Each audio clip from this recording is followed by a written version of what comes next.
Welcome back to Missing. I am Tim here today with Lance. Lance, how are you today? I'm doing fantastic today, Tim. I love it when we have these episodes where we can reintroduce one of the cases that we spoke about, a cold case. This one is one that we go into quite a bit of depth on. But before we get to that, Tim, I want to get into how you're doing today.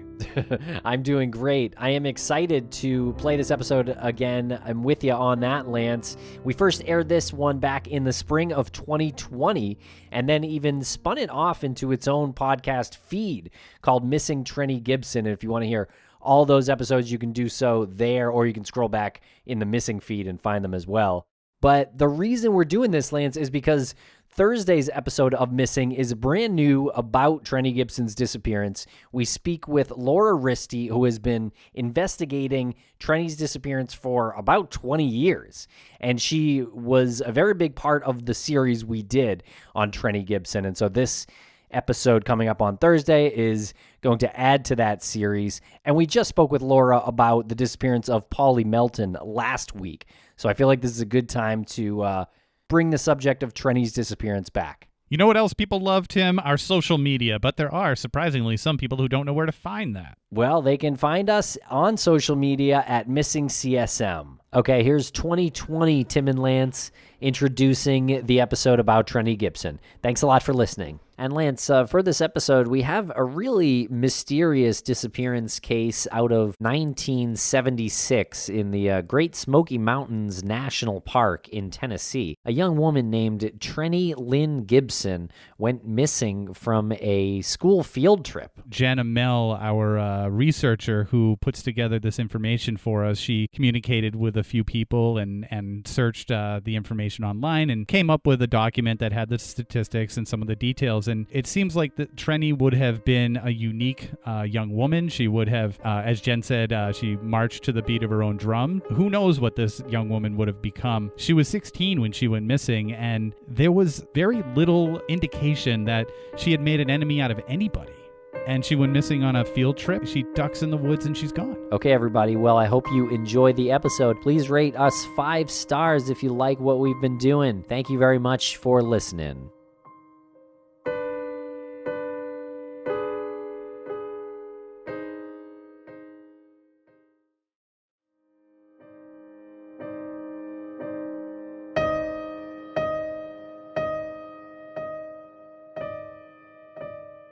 Welcome back to Missing Maura Murray. Jen Amell, how are you today, Jen? I'm doing okay. How are you guys? Oh, we're doing very well, yeah. Yeah, can't complain. So here we are today to talk about your research into the case of Trenny Gibson. Okay, so let's get into the disappearance of Trenny Lynn Gibson. She was born August 17th, 1960. She was 16 years old when she went missing from the Great Smoky Mountains National Park in Tennessee. She's female, she's white, she's 5'3", 115 pounds. And when she went missing, she was wearing a blue blouse, a blue and white striped sweater, a borrowed brown-orange/plaid heavy jacket, which comes into play later on as well, blue jeans, blue Adidas shoes, and a diamond and star sapphire ring and a sapphire necklace. And again, Trenny went missing on October 8th, 1976 from the Great Smoky Mountains National Park in Tennessee. And Jen, this is one of the cases that I was reading about that you gathered all the information for it kind of creeped me out a little bit. I don't know if it did for the two of you.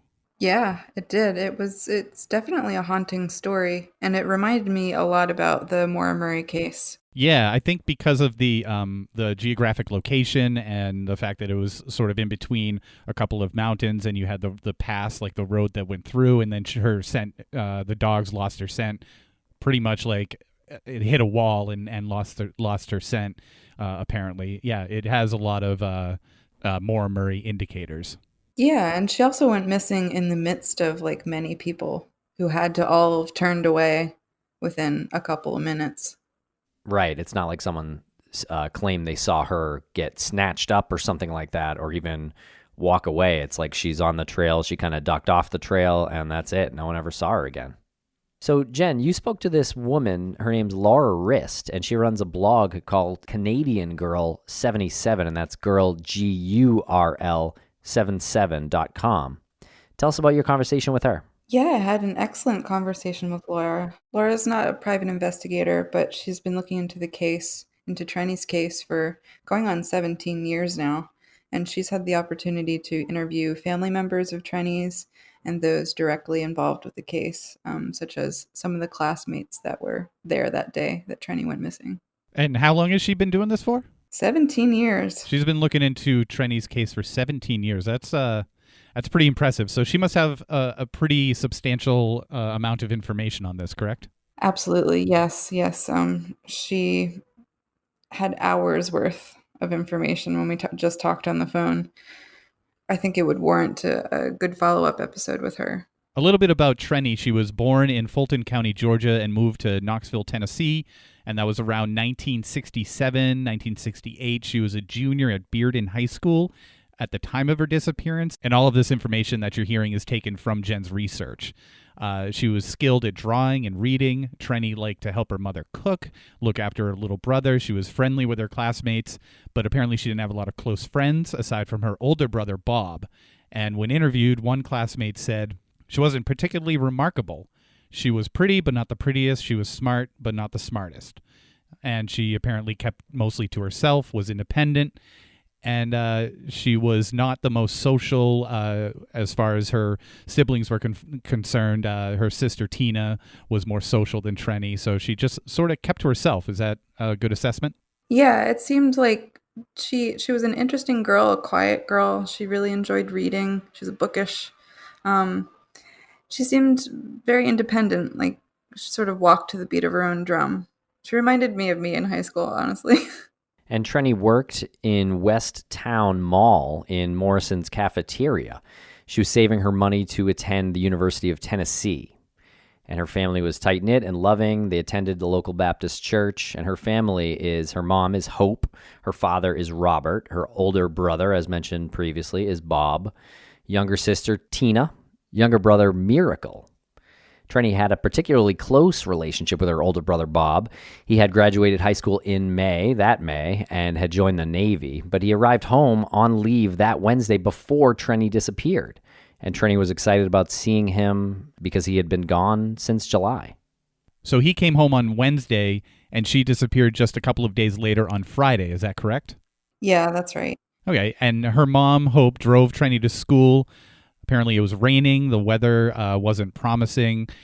She was going on a field trip with a horticulture class, and she wasn't sure if that was still on because of the weather. So she stopped a classmate to ask and found out that the field trip was still going on. She left her books and her purse in her mother's car. And I think that's likely one sign that she didn't run away on her own. I think that kind of, and obviously we'll get more into this, but that's why we're bringing that up now. This is a 16-year-old young woman, young girl. Like, really, this is not a likely candidate for someone to have run away on their own. Yeah, it's also important to mention that her family was like super religious, and they were very, I guess, strict, especially with the girls in the family. They couldn't really bring friends over. They didn't go on trips, and it was mentioned that Trenny had never really been away from home for an extended period of time without any of her family. So this field trip was a really big deal for her. And here's a part that really starts me scratching my head, because once they get on the bus, the teacher, Mr. Dunlap, announced then that the horticulture class would be going to the Great Smoky Mountain National Park. So apparently none of the classmates knew the destination of the trip until that day, until he surprised them on the bus that morning? Or did some of the students know, Jen? I think it was a surprise to most people, if not all. I found this to be a very strange little detail as well. It's an hour and a half drive. Yeah. I mean, This is an all-day trip that I would be pissed. As a parent, I would be absolutely furious. And he's the only chaperone. Mm-hmm. I gotta say, I'm a little bit older. I'm in my 70s, so now this was just a different time. I don't really find that this detail to be too odd. Even though it happened in the 70s, and my example is not from the 70s, I do remember my older sisters not knowing where they were going when they had their permission slips signed by our parents. It was either because they had a few options, like the teachers, the faculty had a few options on where the field trip was going to be and they hadn't decided yet, or they wanted to make it a surprise for the students. So I don't know if it happens today anymore, but I do know I experienced that like kind of secondhand. No, it definitely didn't happen when I was a kid growing up in the 80s. That sounds dangerously unsafe. And there were about 40 kids. Is that right, Jen? 40 kids and one chaperone. The bus driver could not go into the park. He had to stay with the bus. So this is one teacher happened to decide on a whim that morning, oh, let's go an hour and a half away. I could understand a little bit more if it was local. I do understand that it's a different time, and I'm sure the teacher is not involved in this disappearance, but come on, guy. Yeah, I mean, it seems weird. It seems weird, but I think Lance kind of hit the nail on the head. It is the 70s. Like, toddlers could smoke cigarettes In hospitals. in hospital. So the jacket kind of comes into play a little bit as well. Tim, you had mentioned that her leaving her purse and her books in her mother's car was an indicator that she didn't run away. And also, she didn't even bring a jacket. They were going on a field trip. I don't know how much they knew about the field trip, but she obviously... Nothing. Right. Nothing. Obviously, this is another reason why it was a stupid idea. Right. She didn't even bring a jacket. So that led her to borrow her brother's friend's jacket. Her brother's friend is Robert Simpson, and her brother had asked Robert to look after Trenny during the field trip because, like you said, Jen, she hadn't been anywhere without her family ever for the whole day. So they knew they were going away for the whole day. She didn't know if it was happening. It was raining, and she was so unprepared she didn't bring a jacket. So I don't think I think that's so telling as to her not running away. She would have to decide in a moment's notice to run away completely unprepared. So Robert gave Trenny his plaid jacket because he was told to look after her, and she didn't bring one. Yeah, he was told by Trenny's brother, Bob. So this Robert and Trenny's older brother, Bob, were friends. They were a year apart in school. Robert was a senior, and Bob had already graduated. And Bob asked Robert to look out for Trenny during this trip. And so he lent Trenny his jacket. And I completely blame Mr. Dunlap for her not bringing the jacket. You hate Mr. If I didn't Dunlap. drive that point home enough. I'm really upset at Mr. Dunlap. So the bus parked at Klingman's Dome parking lot, and as per regulations at that time, as we mentioned, the bus driver had to remain with the bus. So students were to hike to Andrews Bald and back, meeting back at the bus at 3:30. They were not to take any side trails or pick or gather anything, only observe. Mr. Dunlap did hike with various groups of students during the trip, but he was the only adult, and I'm going to pull my hair out. Let's talk about Klingman's Dome, and Mr. Dunlap hikes with various students during the trip. I think what I've read looking at the Klingman's Dome hiking path up to the observation tower takes about an hour. I don't know if that's about the same time, when you're hiking with a bunch of students. So let's just say an hour and a half to get up there, and then probably, they have lunch and then they hike back. So yeah, around 3:30 seems to be right. It does seem a little bit unsettling that there's only one adult on this trip, and apparently the students kind of went off on their own, and he made the decision who he was going to accompany on this hike. And Trenny started off on the hike with Robert Simpson, her brother's friend, and they hiked all the way to Andrews Bald. They ate their lunch along the way, and this is where something may have happened between Trenny and Robert at that spot. Jen, what's some of the loose speculation about what might have happened, because things changed after that? I mean, I just speculated myself. This is not like any rumors that were passing around by any of the players in this case, but I was thinking that maybe Robert had made a pass at Trenny, or maybe told her he had feelings for her, something like that. Or it could have been something even less innocent than that, and he tried to kiss her or worse. Do we know if Robert had a crush on Trenny or anything? I don't know. Okay, so that didn't come up anywhere in the research? No, I think Laura mentioned that Trenny liked Robert, but he was only a friend in her eyes.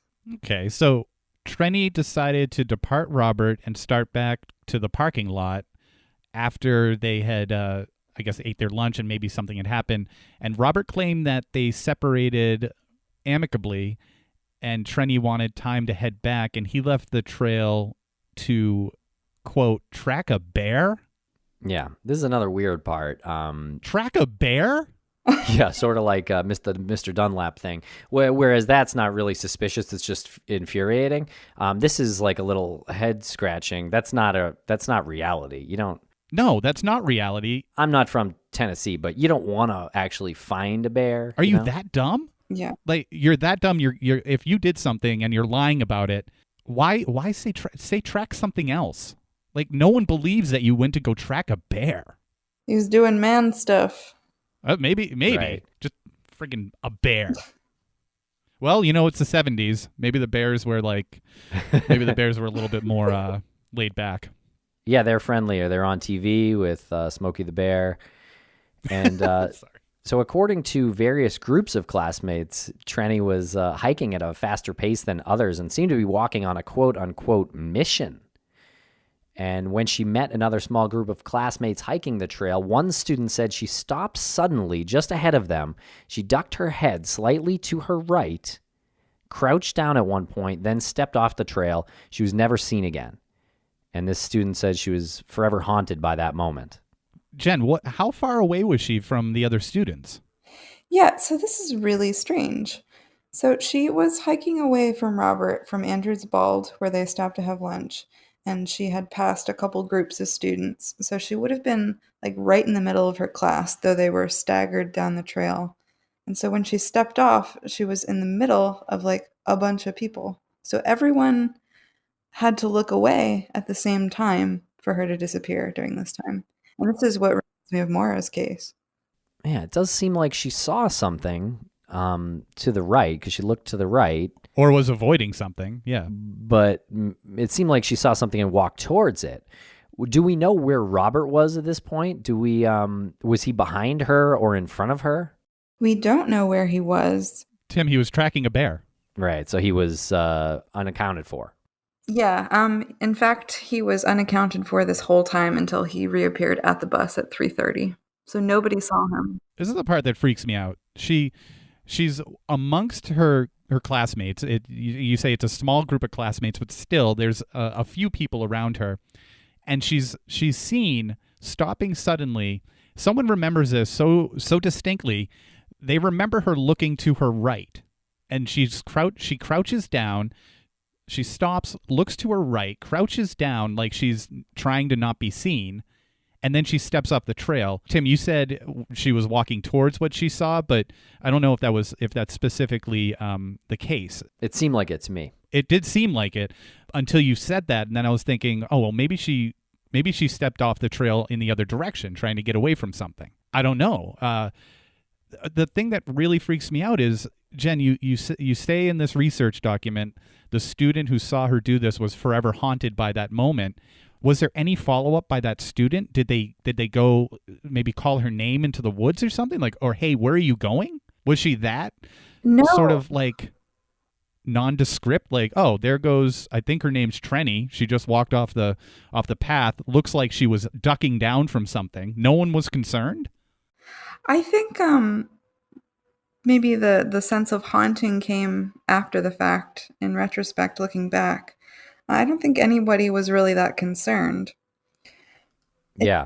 I mean, Trenny wasn't looking like she was hiding or anything. She just kind of like slowly crouched down and looked to her right, and I believe she walked to the right toward the thing. Yeah, I guess that would be part of the description if she looked panicked or was, running or something like that. I mean, I guess the only quote we have here is she was on a mission at one point and then there she stopped. So yeah, it is awfully peculiar.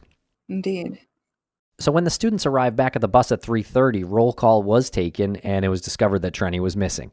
Robert arrived breathing heavily, which wasn't really notable because he was kind of heavyset. He seemed annoyed, though, rather than concerned about Trenny being late. Do you know who that came from, Jen?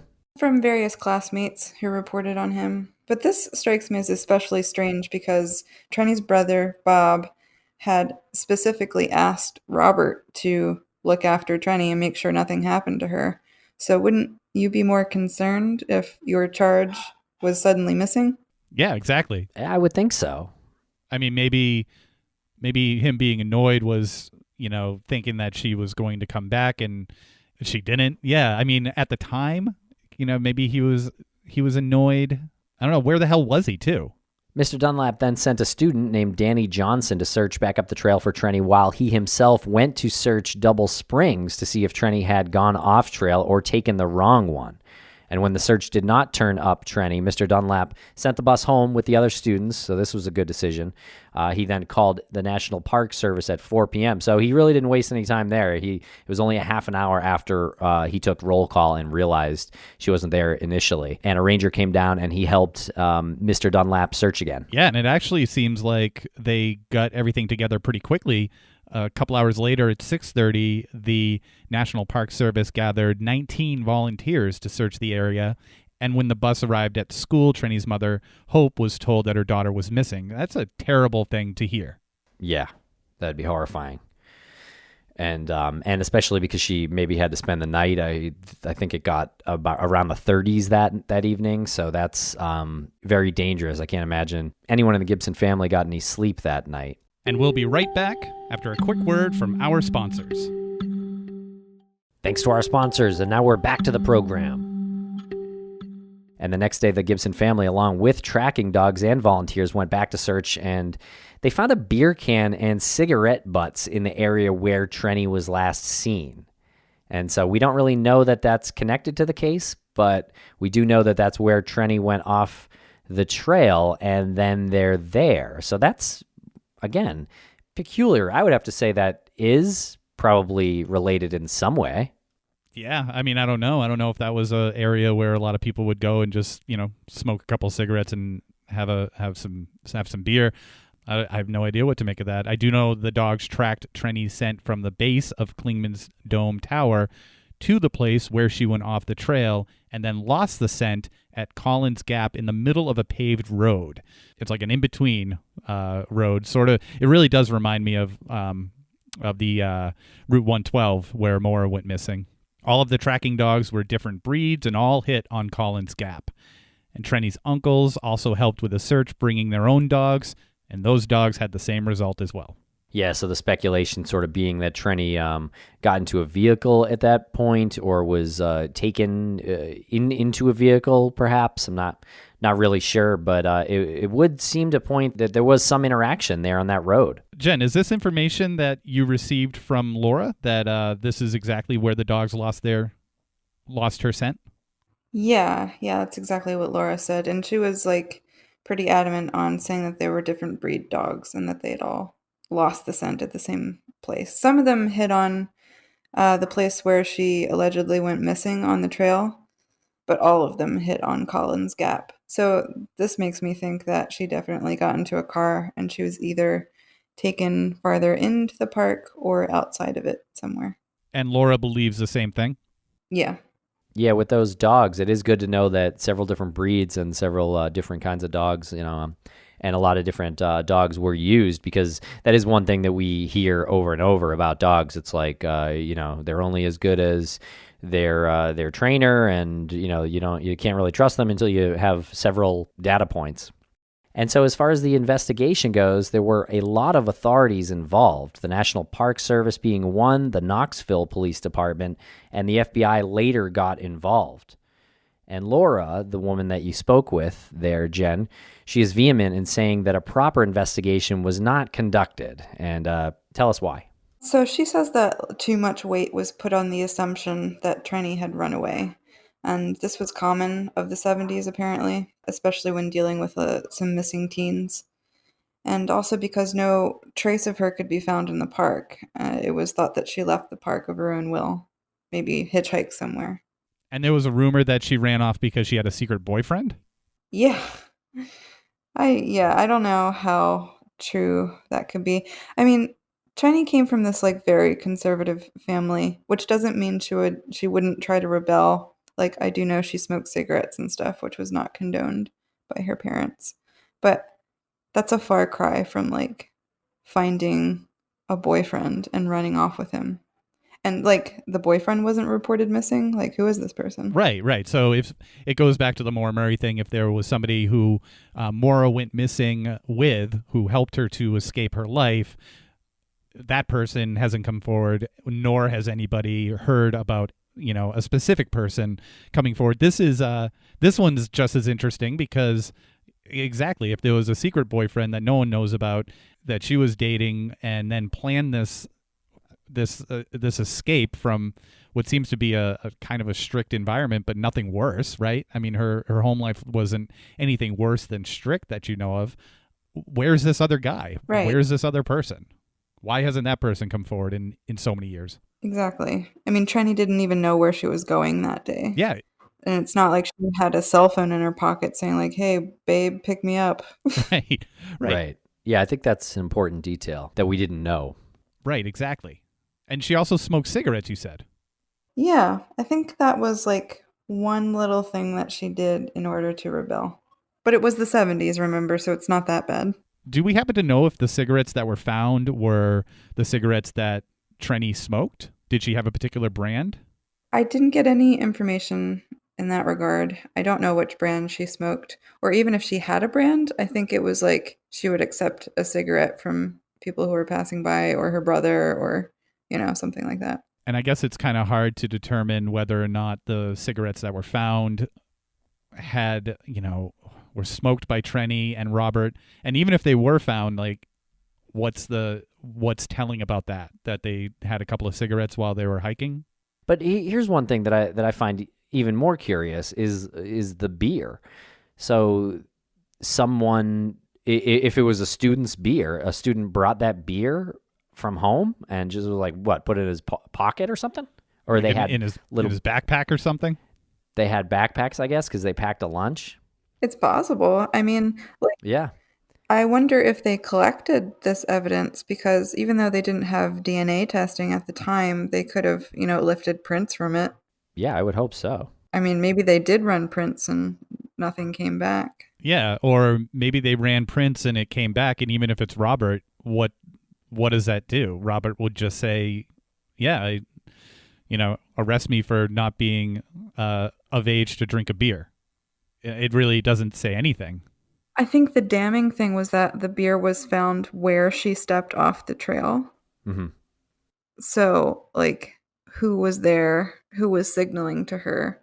I mean, you have a pretty clear indication that, it might be connected if it was, at that point in the trail. So that's also a really creepy visual to have, right? Somebody is having a couple of beers and smoking cigarettes and waiting?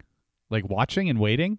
Yeah, I mean, we do know that about Israel Keys. I don't know about the cigarettes and beer part, but Israel Keys would wait in the woods for people. I do believe there were others. The Appalachian Trail, which is where this is, has had several unsolved murders. Kind of fit that type of profile, actually. Actually, a couple years ago, I went camping in the Smoky Mountains in Katie's Cove, which was maybe 20 minutes away from where Trenny went missing. You're just bringing this up now?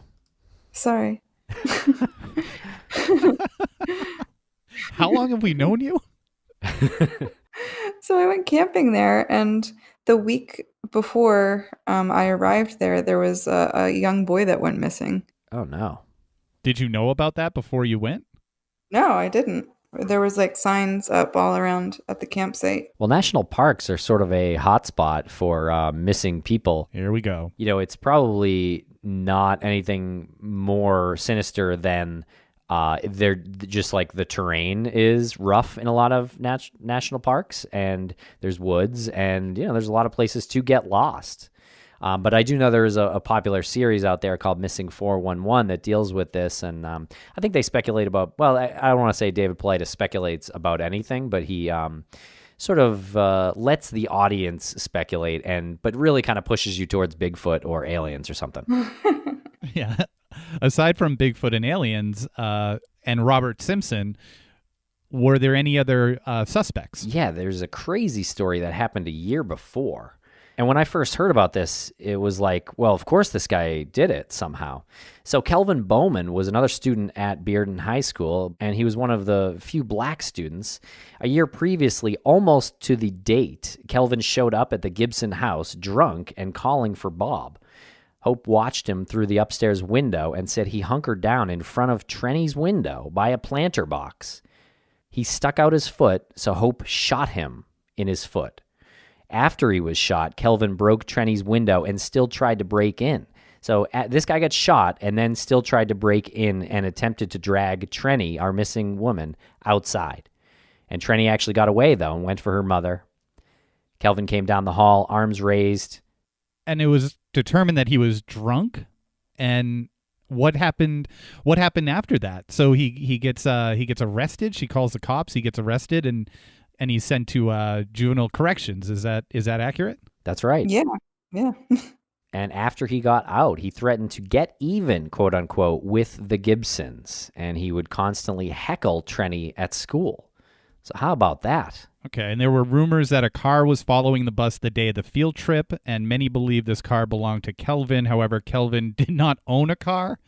Some other stories suggest that Kelvin was driving Robert Simpson's car, but it is not substantiated if they were even friends, and the principal of the school attested that Kelvin was in class that day. What's your thoughts on all of this, Jen? I think it's a crazy story, but my gut feeling is that Kelvin had nothing to do with her disappearance. Nobody knew where the bus was going that day. Like it would be so strange for someone to plan a kidnapping or a murder and like follow a bus to an undisclosed location and like commit a crime there. And he didn't even have a car. This was the 70s. You mentioned that he was one of the only black kids in the school, and he was probably prone to a lot of undue suspicion in a lot of cases, and especially on top of the break-in. Right. Yeah, I think that's definitely fair. But what was he going to do with Trenny if he got her outside? I have no idea. I think he was just wasted. So Kelvin was the only other suspect aside from Robert Simpson, who apparently was never totally honest about what happened that day. And in subsequent interviews with the Gibson family, he acted cagey. And come to find out, his father was the assistant district attorney in Knoxville, Tennessee at the time, and counseled Robert and told him not to tell the police anything. Also, the father reminded the police they had no evidence that his son had been involved in any crime, and they could not hold him in custody. The police ceased questioning him after that. So pretty convenient that Robert has a dad who's the assistant district attorney in Knoxville, Tennessee. It's definitely convenient. And here's a big clue. Trenny's comb was found in Robert's car. And that's Trenny's hair comb that was bought by her mom. Her mom bought her and her younger sister, Tina, hair combs. And this comb was a very personal object to Trenny, but it was found in Robert's car later. Yeah, this is a really strange detail to me. In order for this comb to have appeared in Robert's car, he hadn't brought his car in this field trip, right? So he would have, if say Trenny gave him the comb for safekeeping when they were going on this hike, he would have had to take the comb all the way back on the bus with him, back to school, even knowing Trenny was missing, and then put it into his car, all without telling anyone he had it or trying to return it to her family at any point. He just kept it. And that seems to me like a kind of trophy thing, because this was an important thing. It sure does. Yeah, he used to comb his hair with it. Yeah, which is super creepy. Some of his hair strands were found in the comb. Do we know where Robert Simpson is today? I mean, with the trophy comb and him using it for his own personal use, like this is sort of like telltale signs of something deeper going on here. Is he around? What's he doing? He is around. I'm not sure exactly where he is living currently, but he is around. He's alive, and he has never spoken to the authorities further, aside from what he gave to the police initially, and he refused to speak to Laura when she asked him. Wow. And speaking of Trenny's belongings, some of the students had some of Trenny's jewelry. Her sapphire necklace and a diamond star sapphire ring were found in the possession of one girl who refused to provide information on how she obtained it. And according to Robert, when they were at the parking lot, Trenny went into a washroom and gave it to one of the girls to hold. And the girl who was said to have been asked to hold onto Trenny's jewelry was not the same girl who had it later on after Trenny's disappearance. All right, what do we make of this? Well, I think the word trophy again. So Robert takes the jewelry. I'm so confused by this. Robert takes the jewelry and then gives it to a girl. It kind of reminds me of Gary Jean Grant, Lance, from our friend Detective Uncle Cloyd Steiger's Uncle Cloyd, book. yeah. Yeah, Seattle's Forgotten Serial Killer that we covered on an episode of Crawl Space, because Gary Jean Grant stole a victim's watch and then gave it to another woman as a gift. Well, this passed between like at least 2 other girls, some of her jewelry. Did they say how they got it? No, they refused to answer. And the police just I guess, were fine with that. I don't know. Yeah, that sounds eerie. Robert could have threatened them not to say anything, that he gave it to them. Well, what kind of pull does Robert have anyway? Why? This is why I'm confused by this. It's a bunch of students and a teacher who, even though Tim doesn't like him, he seemed like he got his act together when he realized one of his students was missing. This information doesn't get back to him, or it does get back to him, and he just doesn't. I don't know what his follow-up would have been. You know, like, this must have been strange for people who were involved. Yeah, maybe, it wasn't really confirmed for a while that it was Trenny's, but it seems like it was definitely Trenny's. And so the young women who had the jewelry, I mean, their motivation to keep it might have just been that they just wanted it, and maybe they didn't know anything more. Yeah, and Jen, your communication with Laura is that she said she's convinced that a handful of people in the class of 1977 and to a lesser degree the class of 1978 know exactly what happened to Trenny. I mean, that's what Laura said. And they know what happened to Trenny, and what were they were trying to cover it to claim she couldn't handle things at home and she had too many restrictions, and they covered it by saying she ran away? Yeah, there was rumor to the sort that she had run away. I know there was one girl who attested to the fact that she was like planning to run away. But more than like a point in the favor of the runaway, like, it seems that maybe more than one student were either involved with Trenny's disappearance or that they heard something about it after the fact. And we'll be right back after a quick word from our sponsors. Thanks to our sponsors, and now we're back to the program. What I find really weird about what Robert did was, after Trenny went missing, Robert took it upon himself to go into the Gibson house and screen calls from the press and from police. And the family asked him not to do this after that. So he voluntarily put himself in charge of answering the phone and speaking for the family. He became the family's spokesperson, even though the family didn't ask him to do so. That's interesting. Yeah, I think it's important to mention that the family was not at home at the time. Right. That they were near the national park, like, assisting in the search for Trenny. So he broke in. I mean, he was best friends with Bob, the brother. Yeah, there wasn't any charge, apparently. No, it wasn't a break-in or anything. I think maybe they chalked it up to he was just trying to help. But yeah, he was in the house at some times and like releasing statements to the press and to the police. And apparently, after Trenny went missing, Robert said that if Kelvin had her, that he would have killed her. So he was trying to cast blame upon someone else. And then he said, if not Kelvin, then she went off with, quote, some horny hitchhiker, unquote. Okay. That seems very convenient. I wonder if he ever found that bear that he was tracking. So Jen, from your position here in your hatch, what are some of the theories that are running through your head? So there's lots of possibilities here. I'll tell you which one I think is most likely at the end. But one of them was that Trenny was abducted by a stranger and taken out of the park. Another one was that Kelvin followed the bus in some kind of car and abducted Trenny and killed her. Another is Trenny and Robert had an altercation at Andrews Bald. Trenny walked away but was intercepted later by Robert. They had a fight, and Robert willingly or accidentally killed her. And of course, it being a national park, some people think Trenny got lost and died due to exposure. Right. That's a pretty popular theory whenever someone goes missing in the national parks, that they die of exposure, or, they're torn apart by the wildlife there. Thing is, they searched with a lot of people out there pretty close to when she went missing, and we can't forget that the dogs lost her scent in an apparent way that it suggests she got into a car, which brings the other theory into play. Did she get into a car to run away from home? Had she ever done that? Had she ever tried to run away from home in the past? I know she had a strict home, but that doesn't make much sense to me either. She didn't even know where she was going on that field trip. Yeah, she was so ill-prepared. Yeah, she didn't run away from home. I think we can completely cross that off because she didn't know where she was going.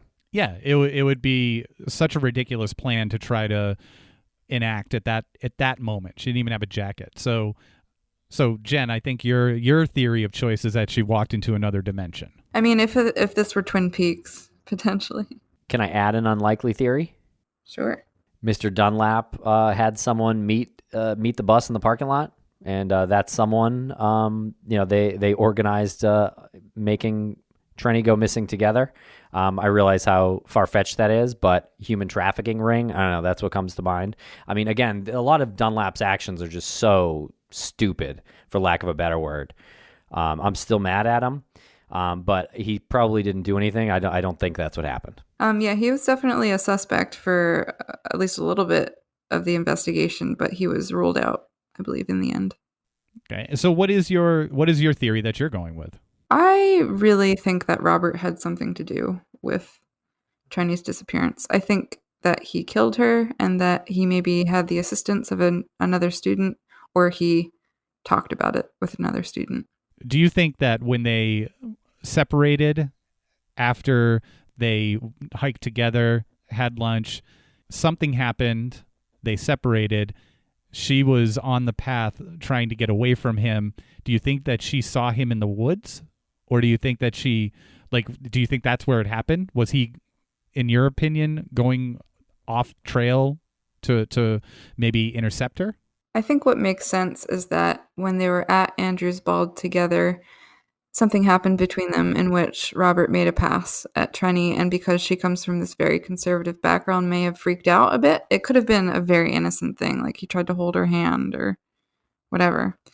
And she wasn't running away from him. She was just kind of walking at a fast click, down the trail. Yeah. And I think that maybe Robert would have panicked that she was going to go tell Mr. Dunlap what had happened.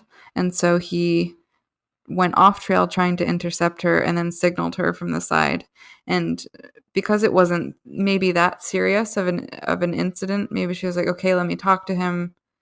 Maybe we can just figure this out together. And then something like an altercation happened and he accidentally killed her. Yeah, I definitely think that Robert is the most suspicious person here, and I don't believe she ran away.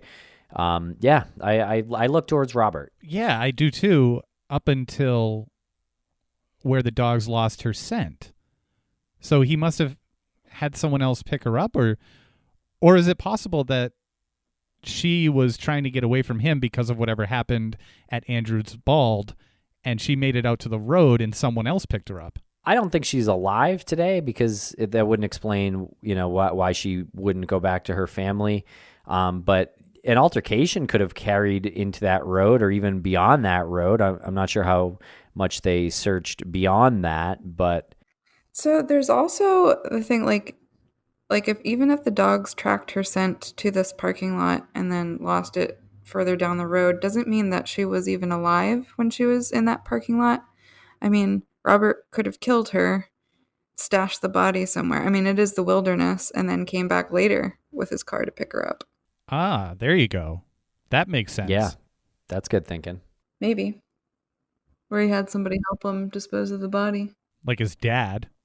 Yeah, I mean, any other help seems kind of unlikely to me just because it is a high school, and I think it's probably really easy to get caught if you're talking about illegal things that you did in high school.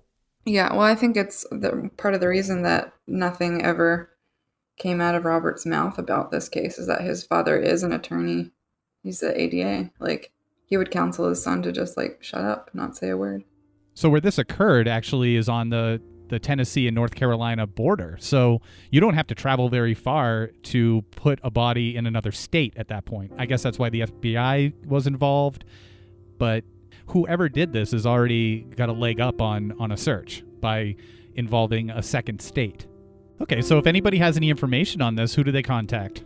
The investigating agency is the Tennessee Bureau of Investigation, and you can call them at 615-744-4000. And if anybody wants to contact Laura, how do they go about doing that, Jen? I believe through her website. CanadianGirl77.com. That's girl with a U. Yeah, there's also space on that website to make comments, and Laura's pretty good about responding.